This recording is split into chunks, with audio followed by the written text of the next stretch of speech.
Hello, I'm Nicole from Growing in Suburbia and welcome back. Today's Artist Spotlight is about a very contemporary Australian artist whose name is Tyrone Wright. You might know him better under his other name, Rone. Now, the reason I want to talk about him is because I've recently been to his exhibition installation that's called Time in Perth, and it was absolutely incredible. So while it is still on, I thought I'll talk about him so you get a chance to see the exhibition as well. He's originally from Victoria. He is working and living in Melbourne now. His background is in street art, but he does a lot more than that now. He does immersive installations and they are so incredible. However, as I said, his background is in street art. That's how he started out. So I will really quickly read you out the Wikipedia entry about street art so we all know what we're talking about, because it's not your basic graffiti. So it says here, street art is visual art created in public locations for public visibility. It has been associated with the terms independent art, post-graffiti, neo-graffiti, and guerrilla art. Street art has evolved from the early forms of defiant graffiti into a more commercial form of art, as one of the main differences now lies within the messaging. Street art is often meant to provoke thought rather than rejection amongst the general audience, through making its purpose more evident than that of graffiti.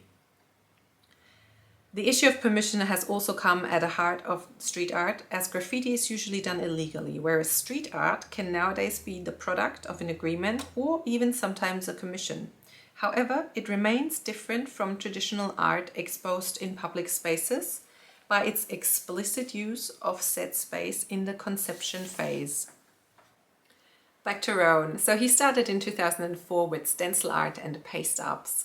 He was painting exclusively women's faces. His first series was called Jane Doe, and it was to counter the super masculine images that were prevalent in the street art in Melbourne at the time. He mostly used pictures of models from magazines and painted them in large scale on walls via posters and paste ups. You can imagine it would take a long time to actually paint it in place. Now, female faces are still a very big part of his work, and they are the focal point in every room.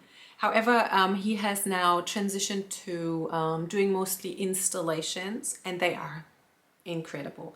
So the first one he did in 2016 was called Empty. He found an old theatre, very old theatre in Fitzroy that was supposed to be demolished, and he asked if he could use it as an exhibition space. And he was allowed to do this, and he painted these beautiful, beautiful pictures on the walls. And his exhibition was up for only 10 days before the building got torn down, and 12,000 people came to see it, which is really incredible.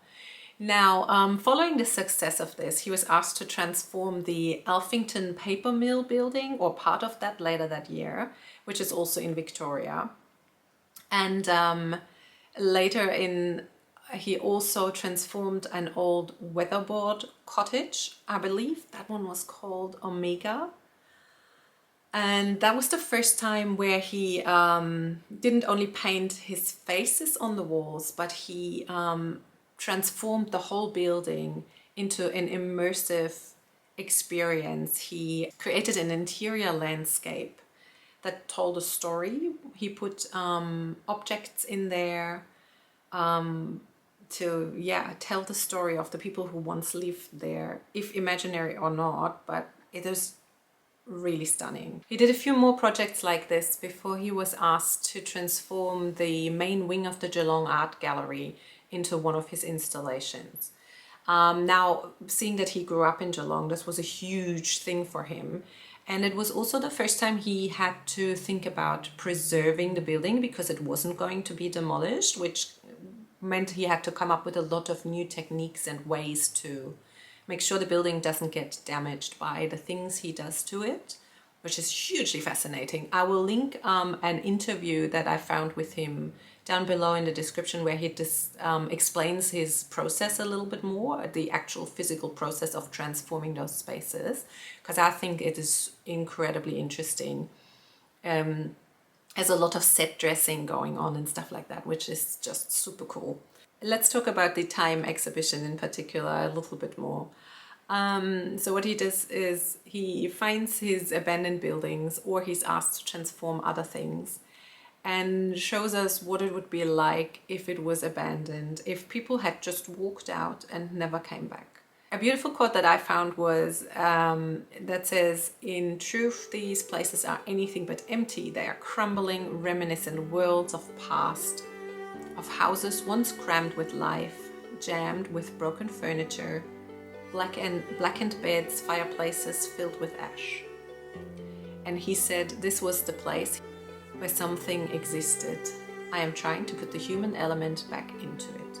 Now, I went to see this immersive exhibition with my husband, who grew up in Perth, and he loved seeing all the references to the place.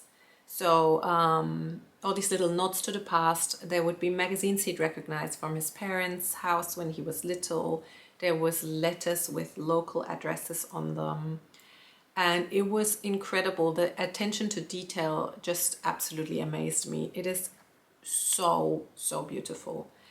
I found it also very interesting. I did not grow up here. I grew up in East Germany. And I found it really interesting that it was really nostalgic for me too. I mean, I love decay.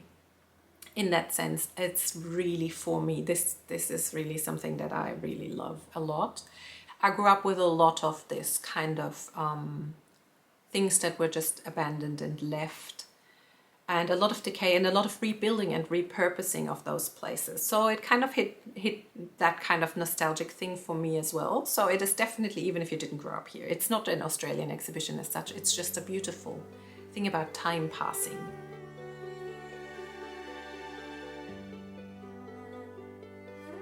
I think my favorite place was the library, which you can see in these pictures here. I think I've heard they used 7,500 books that they collected, and not all of them are real books. A lot of them are, but not all of them. I think they used some paper ones as well at some point. But it's just so beautiful. It is just so beautiful. It feels so homely, yet a little bit spooky.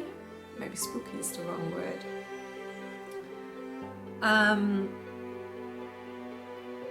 As I said, I can really recommend seeing it if you can.